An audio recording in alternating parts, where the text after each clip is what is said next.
अस्सलाम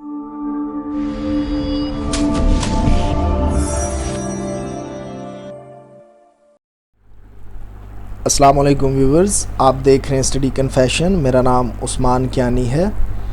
आज का हमारा टॉपिक है डिसीजन कंट्रोल स्ट्रक्चर्स। आज हम देखेंगे कि डिसीजन कंट्रोल स्ट्रक्चर्स क्या हैं।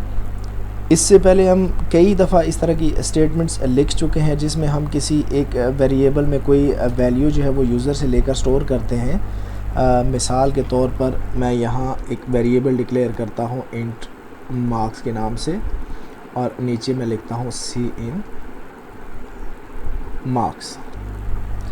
अब रियल लाइफ में बहुत सारे सिनेरियोज़ ऐसे भी आते हैं जहाँ प्रोग्रामिंग में हमें डिसीजन की ज़रूरत पड़ती है। मिसाल के तौर पे कोई ख़ास कंडीशन अगर ट्रू हो तो एक ब्लॉक ऑफ स्टेटमेंट जो है वो एग्जीक्यूट होती है, और अगर वो कंडीशन फॉल्स हो तो कोई दूसरा जो है वो ब्लॉक ऑफ स्टेटमेंट एग्जीक्यूट हो।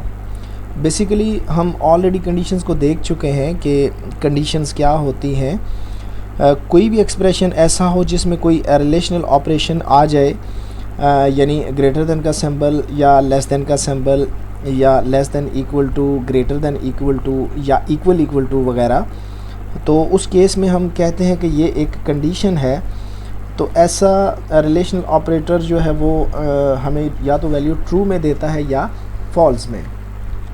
अगर सिंपली इस प्रोग्राम में मैं मार्क्स के बारे में डिसीजन करना चाहूँ कि यूज़र कोई मार्क्स एंटर करे और अगर वो मार्क्स लेस देन 50 हैं तो एक जो है वो ब्लॉक ऑफ स्टेटमेंट को जो है एग्जीक्यूट करवाए, और अगर जो मार्क्स हैं वो ग्रेटर देन 50 हैं तो एक दूसरा कोई ब्लॉक ऑफ स्टेटमेंट जो है वो एग्जीक्यूट करवाएं। तो अगर हम कंडीशंस की बात करें या डिसीजन की बात करें तो उसके लिए हमें जो है वो इफ़ एल्स की जो है वो ज़रूरत होती है। तो इफ़ एल्स स्टेटमेंट क्या है, आइए हम देख लेते हैं।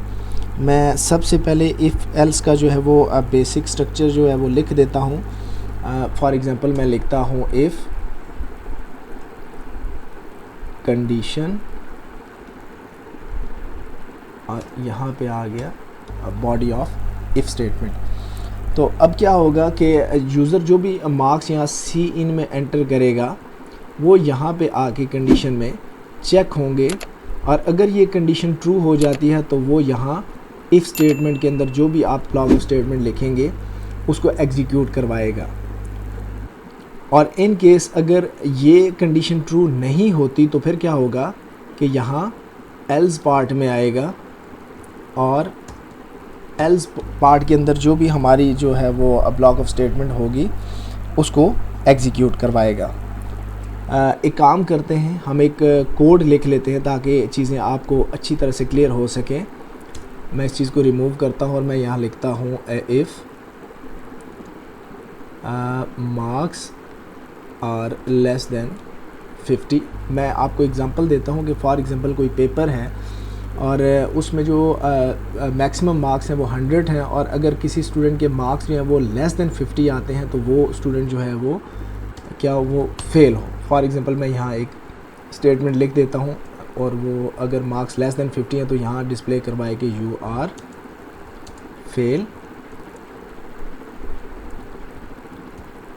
इन केस अगर यहाँ पे जो मार्क्स यूज़र एंटर करेगा रन टाइम पे अगर वो ग्रेटर देन 50 हो तो फिर क्या होगा, फिर वो इस ब्लॉक ऑफ स्टेटमेंट को एग्जीक्यूट नहीं करवाएगा, बल्कि वो क्या करेगा, वो यहाँ आएगा एल्स पार्ट के ऊपर और यहाँ पे जो भी स्टेटमेंट आप लिखेंगे उसे एग्जीक्यूट करवाएगा। तो मैं यहाँ लिख देता हूँ कि यू आर पास।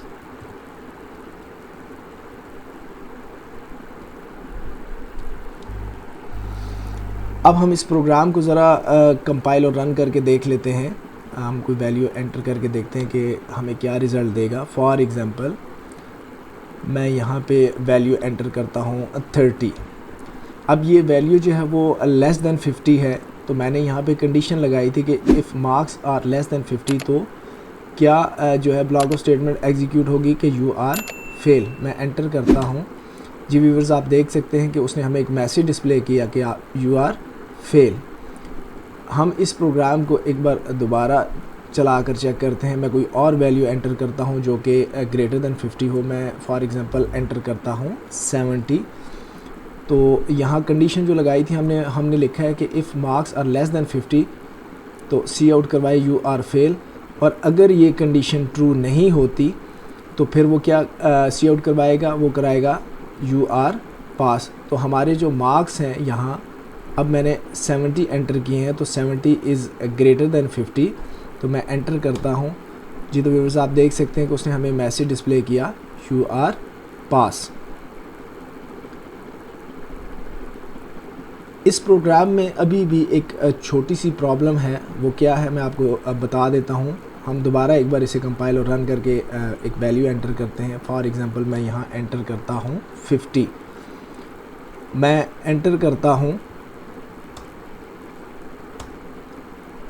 तो यहाँ पे उसने एक मैसेज डिस्प्ले किया कि यू आर पास, जबकि हमारी कंडीशन है कि if marks are less than 50 then you are fail. तो यहाँ पे गड़बड़ हो गई, क्योंकि मार्क्स अगर लेस हैं 50 से फिर तो फेल है, और अगर मार्क्स इक्वल हैं 50 के तो फिर वो बच्चा फेल है या पास, ये कंडीशन हमने नहीं लगाई। तो मैं यहाँ पे क्या करूँगा, मैं एक छोटा सा काम यहाँ करूँगा। मैं यहाँ करूँगा if marks are less than or equal to 50 then you are fail. दोबारा चला के ज़रा चेक करते हैं अपने प्रोग्राम को। अब मैं वैल्यू एंटर करता हूँ 50, मैं एंटर करता हूँ तो अब हमें मैसेज डिस्प्ले हो रहा है कि यू आर फेल। क्यों कि 50 लेस देन 50 नहीं है लेकिन इक्वल टू 50 है, तो उसने हमें मैसेज डिस्प्ले किया कि यू आर फेल। मैं उम्मीद करता हूँ कि आज का लेक्चर आप लोगों को पसंद आया होगा। मिलते हैं अपने नेक्स्ट लेक्चर में, तब तक के लिए अल्लाह हाफ़िज़।